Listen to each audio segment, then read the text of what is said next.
The Dogon tribe is an interesting and complex people from the western African country of Mali. The tribe is made up of between 400,000 to 800,000 people.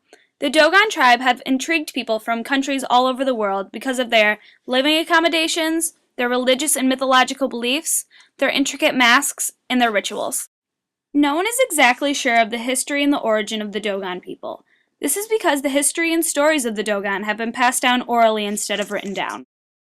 Many believe that the Dogon people came from Egyptian descent.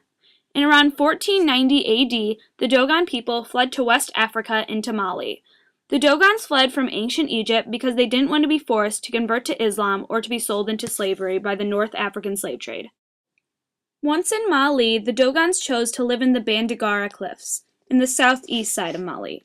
This was to protect their tribe from these slave traders. Living 1,640 feet high in the cliffs gave the Dogon tribe a selective advantage to not only protect themselves, but to see their enemies coming. The Dogon are very well-trained agriculturists and are able to farm onion, sesame, and many other crops on this rocky terrain. The Dogon believe that they were destined to move to the Bandigara cliffs, and there is both threat and promise in these cliffs. One of the major parts of the Dogon life is their extremely complex religious beliefs. Many beliefs differ throughout the tribe, but they all revolve around worshiping supernatural beings and ancestors. The main religious beings that are worshipped throughout the Dogon tribe are the gods Amma, Lewe, and Nomo. The god Amma is the main god, which is the sky god. Amma is called upon during sacrifices, prayers, and rituals. This god is known to put the Dogon people in different states of mind and at different places in life. There are many rituals dedicated to Amma, but the most important ritual is the laying souls to rest that have been recently deceased. Lastly, Amma is known to have been the creator of other supernatural entities, such as Nomo, the water god. The second Dogon god is Lewe, the earth god. Lewe is often represented as a serpent, which is displayed in sculptures. This god is also the god of agriculture and fertility. The Dogon tribe believes that the seasons are the direct result of the constant battle between Amma and Lewe. The two gods had a competition to see which god was the more powerful one. Since Amma thought he was the more powerful god, he stopped giving the Dogons rain until Lewe admitted that Amma had more power than Lewe did.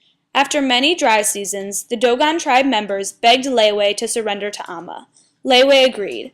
After, Amma sent down the Ana Sasa, which is the rain bird, and the Dogons rejoiced. They believed this shows the division between the dry and rainy seasons. The third and final Dogon god is Nomo, the water god. Nomo is known to be greedy and to take things of any worth that is left unprotected. Nomo also has been known to catch people in the water and drown them, which causes many of the Dogons to be very afraid of large areas of water, so they try to avoid them. Nomo demands a lot of respect, which is given to him because of the fear that Nomo has instilled in the Dogon tribe. Hogons, which are the priests in the Dogon tribe, make sacrifices to Nomo in order to keep peace between the Nomo and the Dogon tribe.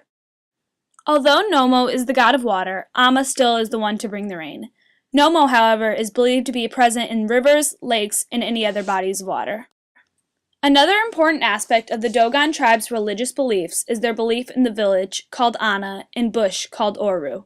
They believe the bush is watched over by spirits and is dangerous to go into, especially if the bush is near water.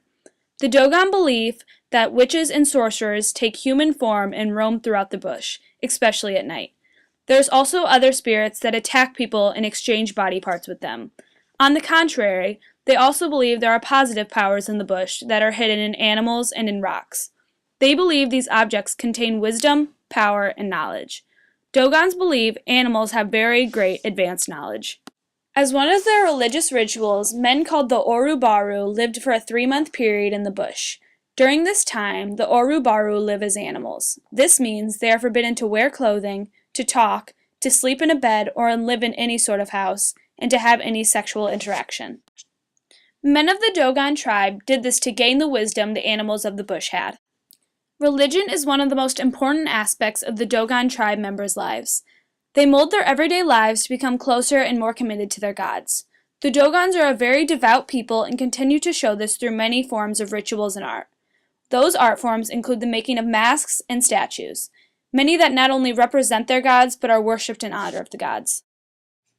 In the Dogon tribe, statues are most commonly depicted as a simple human form, some with elongated necks or other parts of the body emphasized majorly. The first Dogon statues have been dated back 1,500 years. These statues are used for both religious and personal purposes, and not usually for the public to see. Many of the sculptures created are hermaphroditic, so neither sex is favored over the other. Personal statues are made individually for members of the tribe. These statues are usually kept in the homes of the statue owner. They are placed in the home so that sacrifices can be performed there. Also, to remind the owners of the statue of the sacrifices they have made and personal goals they set for themselves. Many statues are depicted as horsemen, musicians, figures with their faces covered, women with children, dogs, women with vessels on their heads, and figures with their arms raised. Also, for the personal sculptures, many are made to look like the owner of the sculpture. There are over 78 types of masks used in rituals in the Dogon tribe. There are a variety of masks used for different rituals. One of the main rituals where masks are included is called Dama. It takes place every 5 to 10 years and is to commemorate the members of the tribe that have passed away in the 5-year period. The ritual does not only include masks, but full dress. The dress includes hibiscus skirts and traditional Dogon trousers. Another death ritual, held exclusively for men, called Walu, includes a mask with rectangular face, a long nose, a pointed mouth, and long horns. The ritual commemorates the origin of death. Many of the masks in the Dogon's culture have hidden meanings. Since many of the masks are only worn by men, they include a stick to beat women, especially if they get too close. This clearly shows male superiority. The main reason for the women getting beaten if they get too close is so that the women do not know that it is the men dressed up with the masks. They are meant to scare the women to keep them in line. The oldest and perhaps most important masks of the Dogon tribe are the Sigiri masks. They are worn at the Buro festival, which happens once a year to show the start of the cultivation season. This is such an important ritual to the Dogon because their lives revolve so much on farming. Mask rituals are the main items in the mourning period, not only to grieve over the lost lives of their loved ones, but to rejoice the lives. Another important aspect of the Dogon tribe is marriage and family. The traditions of marriage in the Dogon tribe is very different from most other African countries. This is because there is no required bride price in the Dogon society. If a man is marrying a bride called the Yanu Bire, the grooms are still required to give small gifts to the bride's family, including kola nuts, jewelry for the bride's mother, and small gifts for the bride. Men also usually work on the field of his father-in-law. He works on the field until the bride's father gives him consent. After consent is given, the bride and groom move in with each other. During the time when the man is working on his father-in-law's field, the spouse would already be considered married. Usually, by the time the bride's father gives consent for the couple to move in together, they have already had one child, whom would stay and live with the bride's parents after they move in together. Though many women wait for the consent of their parents to leave their home, if they believe they will be well cared for, some leave to live with their husbands. If the bride chooses to do this, she is expected to leave one of her children to stay and live with her parents. The child would stay with his or her grandparents to pick up the work the wife would be leaving behind. The grandparents enjoy having young children live with them, not only to take over the wife's position, but to run errands, send messages, and collect food. There is no official ceremony to determine the official beginning of the couple's marriage. There is, however, a ceremony annually where the husbands publicly thank their father-in-laws for allowing them to marry their daughters. Dogon men are permitted to have more than one wife, but it is very rare for a man to have more than two.